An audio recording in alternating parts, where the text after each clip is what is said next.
ایک دفعہ کا ذکر ہے کہ منگول بادشاہ جس کا نام چنگیز خان ہے اپنے ساتھیوں کے ہمراہ شکار کرنے کے لیے روانہ ہوا۔ ساتھیوں کے پاس تیر کمان تھی، جبکہ چنگیز خان کے پاس اس کا پسندیدہ عقاب تھا جو ہمیشہ چنگیز خان کے ساتھ رہتا تھا۔ کہا جاتا ہے عقاب تیر کمان سے بہتر ہوتا ہے جب اس کو چھوڑ دیا جاتا ہے، وہ ماحول کا جائزہ لیتا ہے اور اپنے شکار کو بخوبی دیکھ سکتا ہے۔ چنگیز خان اور اس کے ساتھی شکار ڈھونڈتے رہے مگر ان کو کچھ نہ ملا۔ بالا آخر وہ واپس اپنی خیمہ بستی میں چلے گئے۔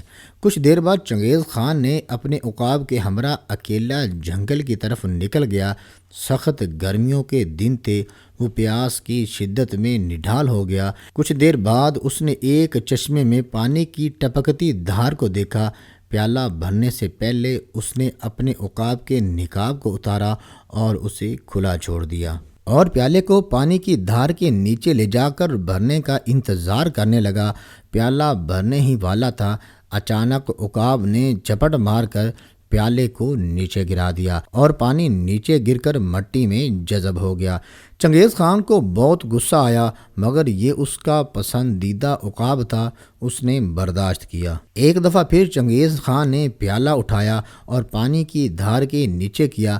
ابھی پیالہ بھرنے ہی والا تھا۔ ایک دفعہ پھر عقاب نے جھپٹ ماری اور پیالہ نیچے گرا دیا۔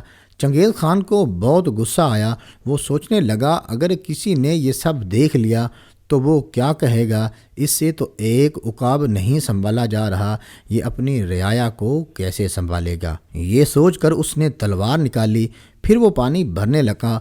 عقاب پھر حملہ کرنے لگا تو چنگیز خان نے تلوار کی ایک ہی ضرب سے عقاب کو مار دیا۔ چنگیز خان چلتے ہوئے تالاب تک پہنچا۔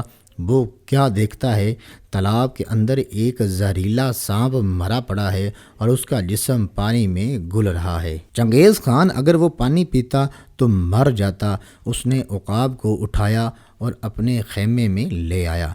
تاریخ میں لکھا ہے چنگیز خان نے اپنے عقاب کی طرح کا سونے کا عقاب بنوایا اور اسے ہمیشہ اپنے پاس رکھتا اور اس کے ایک پر یہ جملہ لکھوایا، اگر تمہارا دوست کوئی ایسا کام کر دے جو تمہیں پسند نہ ہو وہ پھر بھی تمہارا دوست رہے گا۔ اور عقاب کے دوسرے پار پر یہ جملہ لکھا ہوا تھا، جو بھی کام غصے کی حالت میں کیا جائے وہ کام تمہارے لیے باعث پشیمانی اور بے ثمر ہوگا۔